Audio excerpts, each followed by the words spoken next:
We recently took a trip to Northumberland and we spent about 3 days there. And in order to plan it, we used a website called Mindtrip. And I'd really love to show you how it works because honestly, when I got first introduced to this website, I was blown away. I thought it was amazing. It was ChatGPT, but with built-in features to help you really plan a trip and create an itinerary. So as we pop onto Mindtrip, you'll see there's lots of little tabs on the side here. So we've got chat, explore, saved, updates, inspiration, and create. Just looking at inspiration, we've got a little bit of everything. I've typed in London here just to get an idea of what suggestions there are. So some people have created itineraries and posted those. So this is for 4 days, this is for 1 day, 7 days, and so forth. You've also got lists. So if you don't necessarily want an itinerary, I'll learn to say that word, and you just want to get a list of suggestions to do in London, that's the lists tab is going to be the best one for you. And then you've also got people. So it says become a local expert. So if you're a local expert for London, you can help create a guide here. So you can search for particular people. So if you've got a favourite person that does travel guides that you like to follow, you can probably search for them here. Now, you can put any location in here and it will come up with some suggestions. You can click save as well. You can scroll through some of the photos and you can actually dive into the option and you can click plan a trip just here. So this one is for Sydney, Australia. You've got a little bit of an overview, how many sort of restaurants, attractions and hotels they've suggested, and this one's a 3-day itinerary with information. So you've got the location or the attraction, you've got a category here. This one has also included times, and then you've also got a bit of a description. Then you've also got show on the map. Don't know why it's taken me for the whole globe there, but so let's just zoom out a little bit. So you can see Sydney and you can see lots of little icons just depending on what this person has suggested. At the bottom you can see a little bit about the author as well and what you know, a little bit of a profile bio, and you can follow them if you want. So if you like some of their travel guides, you can do that. The other thing you can do is when you go to plan a trip, it will take you to another page. So let's just wait for this to load for a second. So this is where ChatGPT comes in. So you actually get a little bit of a description of what this guide is about. And then you can ask questions or you can swap out things. So for example, if I wanted to swap out key restaurant for a different suggestion, and you can hit enter and this will start to think and hopefully suggest another restaurant for us. There we go. So we've got Ben Long restaurant, Sydney Opera, located within the Sydney Opera House. So yeah, let's go and add that. Let's add it to our trip. You can see a lot of information as well. So, whoops. So if you wanted to go into here, you can see some pictures. You can see what kind of guides it is contained in. You can also see a bit about the location and also some food reviews, which they've got from Google and TripAdvisor, which I find really, really useful. You've also got their address, website, information, opening times, you know, kind of things that you might want to ask. So, you know, what wine pairings do you suggest? It's really quite handy. And then you can also actually go here and you can say which day you want it on, how many people you want it for. So let's say you have 2 people dining. You can update this and you can also visit their website. Now some of these entries you will also get the opportunity to book too, which I find really handy. So it's like ChatGPT merged with an actual booking system, which is fantastic. Then alongside your itinerary, you've also got a calendar. So this will actually color code your itinerary for you. So if you're that person that likes to plan out your vacations or your holidays and wants to know exactly what you're doing on each day, this is going to be an absolute godsend. It's so easy. And if you just wanted to change the time, you can just move one of the little entries down and it will change the time for you. If you book anything, your bookings will also appear here, which again is fantastic. You can add receipts. So if you're keeping track of all your receipts from your trip, you've also got this little button as well. I haven't tested it out yet, so I can't really comment on it. And then finally, you've also got the map.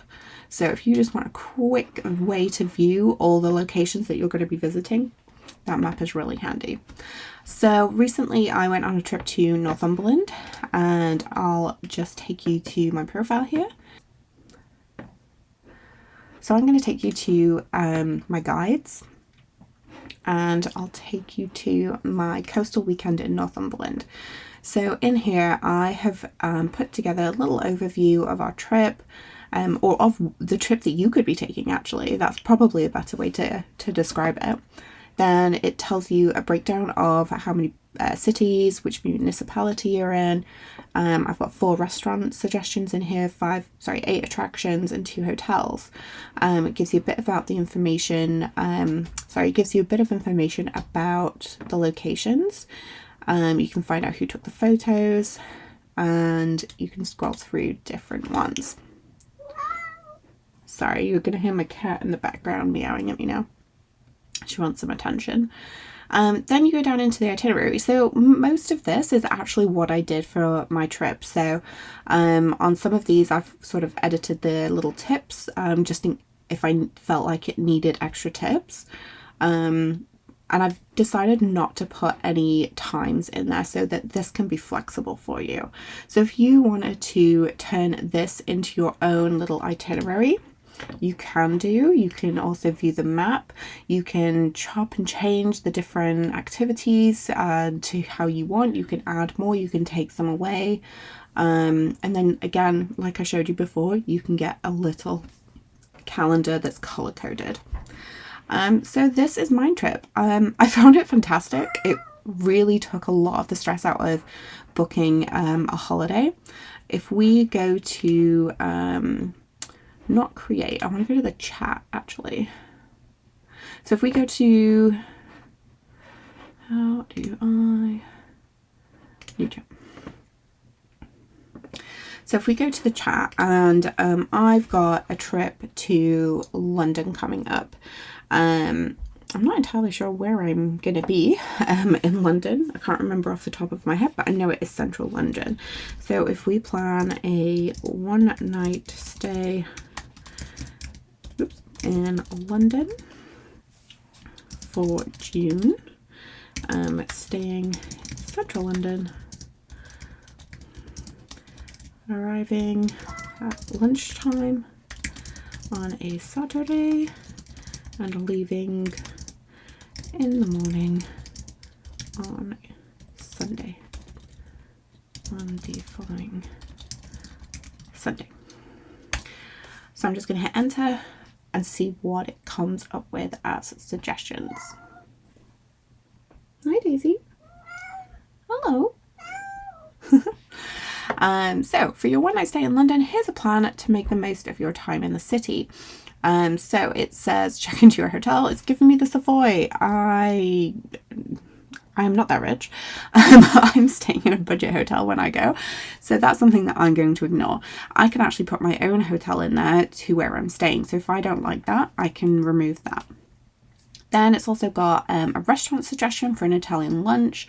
You've also got the British Museum, so if you want to go see a nearby attraction, Covent Garden, and Dishium as another restaurant for the evening. So it's given me 2 restaurant suggestions and also 2 activities or places to explore. Then it says, after a restful night, enjoy a hearty breakfast at the hotel before checking out. If time permits, take a walk along the Thames River or visit St Paul's Cathedral. My language is not languaging. Restful night at the Savoy, enjoy a hearty breakfast at the hotel before checking out. If time permits, take a morning walk along the Thames River or visit St Paul's Cathedral. So this is a nice, simple, light itinerary. So we're going to hit show itinerary. And boom, there you have it. You've got timed things. You can actually, you know, if you do want to check into the Savoy, you can go ahead and click book and it will help you book that. It gives you an idea of price. Just be aware this is in dollars, but I do believe it should convert everything for you, so it shouldn't be an issue. I haven't tested it out because I haven't booked anything through here yet, so I can't really comment, but I'm sure it's fine. It'll just do a conversion for you. You can also see other guides that mention the Savoy. You can see what kind of rooms they have, so if you want to go for budget, if you want to go for luxury. You can see what amenities they have, policies, location, reviews. You've got all that information here, which is fantastic. Then Dishoom, it looks like you can't do a booking. Same with this Italian restaurant here. But if you did want to, you could go straight to their site and it will take you to your Dishoom site. So that's really, really good. Then here you can click view details, select a time, you can add a comment. You know, maybe you do want to go but you haven't booked it yet and you need to book it later. You can mark it as booked, so if you give them a call and book it over the phone, you can mark it as booked, or you can move it to the next day or remove. So it's really that easy and I find it fantastic. So that's a little bit about how to use Mindtrip for your next trip. I tested it out with Northumberland. I found it really handy. It was great at giving me some restaurant suggestions because I didn't really know, and it saved looking through Google and TripAdvisor and everything to try and find something that I would be interested in. Thank you so much for watching, and I really hope that this also makes travel planning a lot easier for you guys as well, because it definitely took a lot of the stress out for us.